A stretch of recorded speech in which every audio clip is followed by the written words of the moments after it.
This mouse actually possesses consciousness. As the double-click sound rang out, the selected Jack instantly perished. This Jack was once the owner of that mouse. On this day at work, Jack suddenly discovered that the mouse on his computer could actually move into the real world. At first, he thought it was an illusion, but after repeated experiments, he finally confirmed it was true. Jack moved the mouse next to a cup, clicked the confirm button, and the cup immediately toppled over. Shocked by what he saw, a malicious thought arose in Jack's mind. Carrying his laptop, he came to his female boss's office. Watching the woman he admired working diligently, Jack directly manipulated the mouse cursor to approach her, then gently clicked to confirm.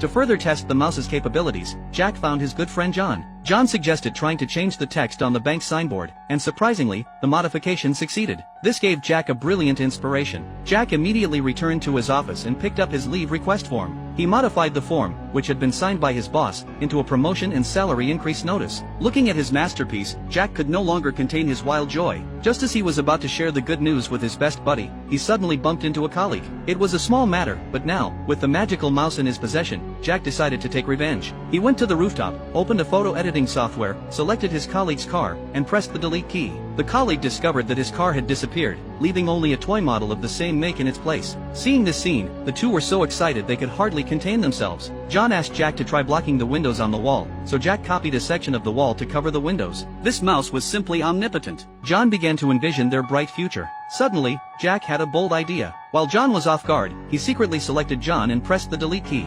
Unexpectedly, the unselected arm instantly fell to the ground below, attracting a crowd of onlookers. The people looked up at Jack on the rooftop, speculating that the severed arm must be his doing. The crowd immediately planned to call the police. Jack, afraid of his crime being exposed, hastily selected the onlookers along with the severed arm and deleted them, then fled the scene in a panic with his computer. What Jack didn't expect was that after its bloodthirst, the mouse had actually developed consciousness. The oblivious Jack only felt that something was staring at him. The moment he turned around, what caught his eye was a giant mouse cursor. The cursor slowly moved, finally settling on Jack. At that moment, Jack heard the fateful double-click sound.